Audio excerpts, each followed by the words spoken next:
¿Qué tal? Una vez más les saluda el pastor Gerson desde Oaxaca, México, para compartir con ustedes el mensaje a la iglesia de Esmirna que está en el Apocalipsis capítulo 2, versículos del 8 al 11. Dice esta carta de la siguiente manera: y escribe al ángel de la iglesia en Esmirna, el primero y el postrero, el que estuvo muerto y vivió, dice esto: yo conozco tus obras y tu tribulación y tu pobreza, pero tú eres rico, y la blasfemia de los que se dicen ser judíos y no lo son, sino sinagoga de Satanás. No temas en nada lo que vas a padecer. He aquí el diablo echará a algunos de vosotros en la cárcel, para que seáis probados y tendréis tribulación por 10 días. Sé fiel hasta la muerte, y yo te daré la corona de la vida. El que tiene oído oiga lo que el Espíritu dice a las iglesias. El que venciere no sufrirá daño de la segunda muerte. La iglesia de Esmirna nos ha dejado como un ejemplo de fidelidad al Señor en medio de la persecución y el sufrimiento, y de hecho, a diferencia de las demás cartas que el Señor envió a las otras iglesias en Asia, solo en el caso de Esmirna y Filadelfia no encontramos palabras de condenación para ellas. En el mensaje que recibió se ponen de relieve algunos contrastes. Presenta al Señor como aquel que es el primero y el último, el que estuvo muerto pero volvió a vivir. De los creyentes se dice que son pobres, pero en realidad son ricos. De sus perseguidores se dice que son judíos, pero en realidad no lo son, sino que son sinagoga de Satanás. A lo largo de nuestro estudio tendremos que meditar en cada uno de estos aspectos. La ciudad de Esmirna. Esmirna disputaba a Éfeso su posición como primera ciudad de Asia. Su importancia se debía en gran medida a la posición de su excelente puerto, que la convertía en un privilegiado centro comercial de la ruta directa que mantenía India y Persia con Roma. La gran variedad de monedas encontradas por los arqueólogos en la ciudad nos hace pensar que fue una ciudad rica y próspera. Otro detalle en el que Éfeso y Esmirna se parecían era en que ambas ciudades eran importantes centros del culto imperial en Asia. En el año 26 después de Cristo, durante el reinado de Tiberio César, se había erigido en Esmirna un templo en honor de este emperador, y una vez al año todos los ciudadanos, a excepción de los judíos, tenían la obligación de reconocer públicamente que César era el Señor, algo que a los verdaderos cristianos no les gustaba y se negaban, puesto que ellos solo confesaban que Jesús es el Señor. Como acabamos de decir, los judíos estaban exentos de la obligación de adorar al emperador, puesto que Roma toleraba que fueran monoteístas. Durante un tiempo el cristianismo fue considerado por las autoridades romanas como una parte del judaísmo, y por lo tanto también fueron excluidos de la adoración imperial. Pero las autoridades judías de Jerusalén y los dirigentes de muchas sinagogas hicieron todo lo posible para que Roma hiciese una distinción entre el judaísmo y el cristianismo. De tal manera que finalmente lo consiguieron y los cristianos fueron obligados a rendir adoración al César, algo a lo que se negaban y por lo que tuvieron que sufrir una terrible persecución. Quizá algo de todo esto esté en el fondo de la situación por la que estaba atravesando la iglesia en Esmirna cuando el Señor la escribió. En cuanto a la fundación de la iglesia en aquella ciudad no sabemos nada, aunque lo más probable es suponer que tuvo lugar cuando Pablo estuvo predicando en Éfeso. En Hechos 19:10 se nos dice que el apóstol prolongó su estancia en Éfeso por espacio de 2 años, de manera que todos los que habitaban en Asia, judíos y griegos, oyeron la palabra del Señor. Fue seguramente durante este periodo cuando se fundaron varias de las iglesias de esta provincia como fruto de la labor de Pablo o de sus colaboradores. Más tarde, Esmirna fue conocida en el cristianismo primitivo por la figura de Policarpo, un discípulo del apóstol Juan. Él fue obispo en la iglesia en Esmirna y fue entregado por algunos judíos a las autoridades romanas en el año 155 después de Cristo. La historia nos cuenta que fue fiel hasta la muerte, de tal manera que cuando fue llevado al circo para ser ejecutado, vino el procónsul romano y le dio a elegir entre maldecir el nombre de Cristo y ofrecer sacrificio a César. A lo que él contestó: 86 años hace que le sirvo y él no me ha hecho nunca ningún mal. Al contrario, me ha colmado de bienes. ¿Cómo puedo odiar a aquel a quien siempre he servido, a mi maestro, mi salvador, de quien espero mi felicidad, el que castiga a los malos y es el vengador de los justos? En esta carta Cristo alaba a la iglesia de Esmirna. Yo conozco tus obras, y tu tribulación y tu pobreza, pero tú eres rico, y la blasfemia de los que se dicen ser judíos y no lo son, sino sinagoga de Satanás. Como ya hemos dicho, en esta carta no se dice que esta iglesia tuviera alguna cosa de que arrepentirse, sino que de hecho se le alaba por varias cosas. El versículo comienza haciéndonos notar que Jesús conoce bien no solo a los suyos, sino también la maldad de sus enemigos. Veamos cuáles son estas cosas que el Señor conocía de ellos. Ellos habían sufrido tribulación de parte de los judíos. La iglesia en Esmirna había sufrido la tribulación que parece que en su caso había venido de parte de los judíos. Fijémonos de la descripción que se hace de ellos. Se dicen ser judíos y no lo son, sino sinagoga de Satanás. Esto no sería de extrañar, puesto que ya a lo largo de todo el libro de los Hechos de los Apóstoles vemos cómo desde el principio de la extensión del Evangelio fueron los propios judíos y no los paganos, quienes con sus Biblias en la mano intentaron impedir el avance de la predicación del Evangelio. Notemos una vez más que Satanás no tuvo problemas en emplear al pueblo y a la religión que debería haber aceptado a Cristo para intentar acabar con él. Vemos también el fuerte lenguaje que el Señor emplea en cuanto a los judíos, de los que dice que realmente no son judíos, sino sinagoga de Satanás. Esta insólita expresión nos da a entender que su culto de adoración no congregaba al pueblo de Dios, y a quien realmente servían era a Satanás. Ahora bien, para los cristianos del mundo occidental nos resulta fácil pasar por encima de este tipo de textos, considerándolos irrelevantes para los asuntos que afrontamos en el día a día. Pero la situación puede cambiar, y de hecho cambiará, por lo que sería importante plantearnos algunas preguntas hipotéticas del tipo: ¿qué sucedería si el martirio de nuestros hermanos y hermanas en el pasado, así como el de muchos otros que lo sufren actualmente en diversos lugares del mundo, ha de retarnos a calcular el costo? ¿Cuán valioso es Jesús para nosotros? En este sentido, el sufrimiento tiene su peculiar manera de recordarnos cuáles son las cosas realmente importantes, forzándonos a depender radicalmente de Dios y purificando así nuestra obediencia a la voluntad de Dios. En todo caso, para estar adecuadamente preparados para enfrentar el sufrimiento, es imprescindible que previamente conozcamos el corazón de Dios, para que cualquiera que sea nuestro dolor, podamos entenderlo en vista de su amor por nosotros al verle compartiéndolo en la cruz. Esta era una iglesia pobre, pero a la vez era rica. Seguramente los creyentes en Esmirna eran personas de condición humilde, que al profesar la fe cristiana fueron despedidos de sus trabajos. ¿Quiénes eran ellos frente al sector poderoso de la sociedad?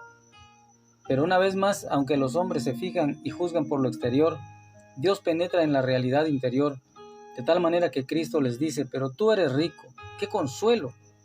Como decíamos antes, la ciudad de Esmirna disfrutaba de cierta riqueza material, pero espiritualmente era pobre, justo lo contrario que los creyentes allí. Ellos tenían una abundancia de bendiciones espirituales, que nada tenía que ver con la riqueza del mundo, y por otro lado eran eternas, y nadie les podría quitar. Su situación nos lleva a pensar en varias cuestiones. La primera es que la fidelidad a Cristo comporta no solo tribulación, sino también en muchos casos pobreza material. Sin embargo, esta pobreza material no es un factor que pueda impedir o limitar una vida cristiana en plenitud. Más bien, en muchas ocasiones sirve para fortalecerla. Con frecuencia, tener abundancia de bienes materiales es un impedimento en la vida espiritual, como más adelante nos demostrará la carta a la iglesia en la Odisea. Y el pensamiento anterior nos debe llevar necesariamente a darnos cuenta de hasta qué punto el cristianismo nominal se ha apartado de esta norma. En muchos de sus templos por todo el mundo se manifiesta la riqueza, la pompa y el lujo de lo que hacen gala en sus grandes eventos, quizá para intentar ocultar su verdadero estado de pobreza espiritual. Aquí viene una exhortación del Señor a Esmirna: no temas en nada lo que vas a padecer. He aquí el diablo echará a alguno de vosotros en la cárcel para que seáis probados, y tendréis tribulación por 10 días. La tribulación iba a aumentar más y más en Esmirna, puesto que Satanás iba a echar a algunos de ellos en la cárcel. Quizá esta situación se debía a que algunos miembros de la comunidad judía estuvieran colaborando con las autoridades locales para terminar con esta minoría cristiana. Tal vez fuera así, pero no se puede afirmar con seguridad. En cualquier caso, sí que hay dos cuestiones claras sobre las que tenemos que reflexionar. En primer lugar, vemos que el Señor no esconde a los suyos el coste que puede llegar a tener el servicio a Dios en un mundo bajo la influencia de Satanás. Y hay que seguir recordando esto en nuestros días. cuando hay muchos predicadores que presentan un mensaje triunfalista que niega el dolor y el sufrimiento del pueblo de Dios para hablar solo de prosperidad y triunfo. Y en segundo lugar, es interesante notar que a la iglesia en Filadelfia se le promete todo lo contrario. Para ellos, Dios pondría una puerta abierta la cual nadie podría cerrar y entregaría de la sinagoga de Satanás a los que se decían ser judíos, pero no lo eran. Esto se verá en Apocalipsis capítulo 3, versículos del 8 al 10. Esto nos lleva a preguntarnos por qué Dios actuaba de forma tan diferente en estas dos iglesias. De hecho, la historia de la iglesia ha revelado estas mismas diferencias en infinidad de ocasiones y aún hoy podemos seguir viéndolas. La cuestión es que no todos tienen el mismo examen de parte de Dios. ¿Quién conoce bien a sus alumnos y sabe cuáles son sus necesidades concretas? También hay aquí una promesa del Señor para la iglesia de Esmirna. No temas en nada lo que vas a padecer. Sé fiel hasta la muerte y yo te daré la corona de vida. En estas palabras de consuelo de Cristo para su iglesia en Esmirna hay varios puntos importantes los que debemos meditar. ¿Cómo vencer el temor? El Señor anuncia de antemano a la iglesia lo que iba a padecer, pero le anima diciéndole, no temas. Ahora bien, ¿cómo es posible vencer el temor al sufrimiento? Hay varias cosas que nos pueden ayudar. Número 1, Dios fija de antemano el límite de las pruebas. Tendréis tribulación por 10 días. Con esto vemos que el Señor siempre está en el control de todo lo que nos puede ocurrir. Satanás no puede hacer lo que quiera con los creyentes. Por ejemplo, tuvo que pedir permiso al Señor para poder tentar a Pedro. Dijo también el Señor, Simón, Simón, he aquí Satanás os ha pedido para zarandearos como a trigo. Esto está en Lucas 22, 31. Lo mismo ocurrió en el caso de Job. Y Jehová dijo a Satanás, he aquí él está en tu mano, mas guarda su vida. Esto está en Job, capítulo 2, versículo 6. Y volvemos a ver lo mismo en las palabras de Dios a Abraham. Entonces Jehová dijo a Abraham, ten por cierto que tu descendencia morará en tierra ajena y será esclava allí. Y será oprimida 400 años, mas también a la nación a la cual servirán juzgaré yo. Y después de esto saldrán con gran riqueza. Número 2, el sufrimiento es el camino a la gloria. El apóstol Pablo lo explicó claramente en su carta a los romanos. Pues tengo por cierto que las aflicciones del tiempo presente no son comparables con la gloria venidera que en nosotros ha de manifestarse. Romanos 8:18. Luego, el Señor Jesucristo le dice a la iglesia de Esmirna, sé fiel hasta la muerte. La ciudad de Esmirna se había distinguido por su fidelidad al emperador romano, y del mismo modo la iglesia que se reunía en aquel lugar debía ser fiel al Señor Jesucristo, y esto a pesar de los intensos sufrimientos y pérdidas que esto les pudiera traer. Ahora bien, ¿en qué consiste ser fiel hasta la muerte? En el contexto de esta carta hemos de pensar necesariamente que tenía que ver con sufrimiento, el martirio por causa de la fe, pero no debemos limitarlo exclusivamente a eso, sino que debemos pensar también en la fidelidad al Señor en toda nuestra manera de vivir hasta el día en que Él decida llevarnos de este mundo a su gloria eterna. Dice el Señor en esta carta, yo te daré la corona de la vida. Esmirna era conocida también por sus pruebas atléticas, en las que se premiaba a los ganadores con una guirnalda o corona de flores. Pero esta distinción deportiva se marchitaba en poco tiempo, algo que no ocurría jamás con la corona que el Señor dará a los creyentes por su servicio fiel hasta la muerte. El premio que el Señor les daría sería la vida, que aunque en primer lugar se refiere a la vida eterna, también implica un premio o recompensa especial en la vida eterna. Aunque al considerar todo esto nunca debemos olvidar que para que el Señor nos pudiera dar esta corona de la vida, Él tuvo que llevar una corona de espinas y morir por nosotros en la cruz. El Señor le dice a los creyentes en Esmirna, seréis probados. Muchas veces nos preguntamos por qué Dios permite que los creyentes pasemos por tribulaciones y sufrimiento. Si Dios tiene el poder para evitarlo, ¿por qué lo permite? Este texto nos enseña que su propósito es probarnos. El verbo griego utilizado aquí se empleaba para poner a prueba los metales en el fuego y de ese modo librarlos de la escoria. Y de igual manera nuestra fe debe ser probada. Dios nos está preparando para el cielo y ahí no hay ninguna cosa que no sea genuina y que no sea pura. Las pruebas ponen al descubierto si nuestra fe es genuina. Los falsos creyentes no permanecen al enfrentar la persecución. En cambio, para el verdadero cristiano, la persecución o el sufrimiento fortalecen y refinan su fe. Y después de esto, una vez que se ha comprobado que nuestra fe es genuina, entonces Dios nos dará la corona de vida. Sigue diciendo el Señor en esta carta: sé fiel hasta la muerte. ¿Hasta dónde puede llegar la prueba? ¿Hasta dónde puede llegar? Este texto nos dice que es hasta la muerte. Pero esto no quiere decir que ese sea el precio que todos los creyentes tendrán que pagar por su fidelidad a Cristo. En algunas ocasiones puede ser la pérdida de posesiones, en otras puede suponer la marginación, el desprecio o la burla.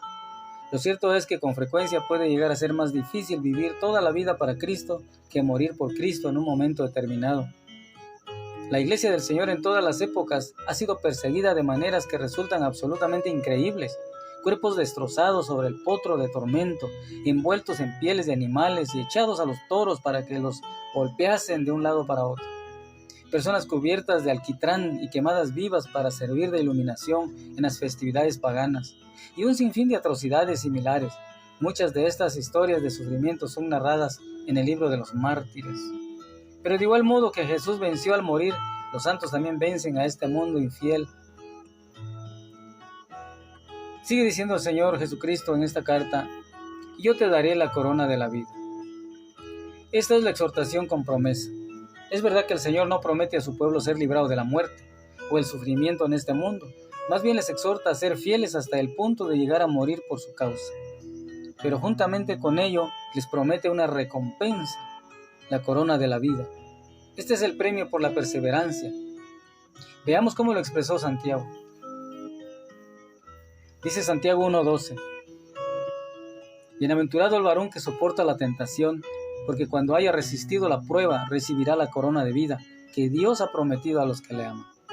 Es interesante anotar que la palabra tentación utilizada en este versículo por Santiago es la misma que la palabra probados, empleada aquí en Apocalipsis.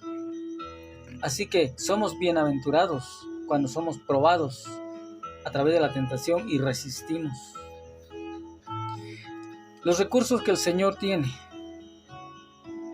que el Señor es. Escribe al ángel de la iglesia en Esmirna, el primero y el postrero, el que estuvo muerto y vivió, dice esto: ¿cuáles son los recursos para enfrentar la tribulación? Yo soy el primero y el postrero, dice el Señor. Dios se presenta utilizando estas palabras del Antiguo Testamento para decirnos que aparte de Él no hay ningún otro Dios, y que Él tiene el control último y absoluto sobre todo el universo. Es bueno saber esto al entrar en un periodo de prueba, ya que saber que estamos en sus manos es una fuente infinita de consuelo que aliviará el dolor de nuestras heridas. Segundo, yo soy el que estuve muerto y vivió.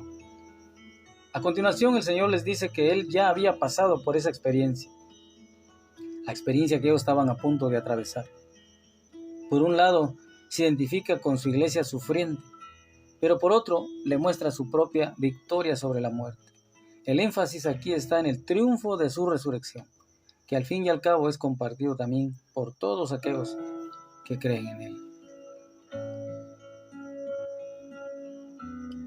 Hay una promesa para el que venciere.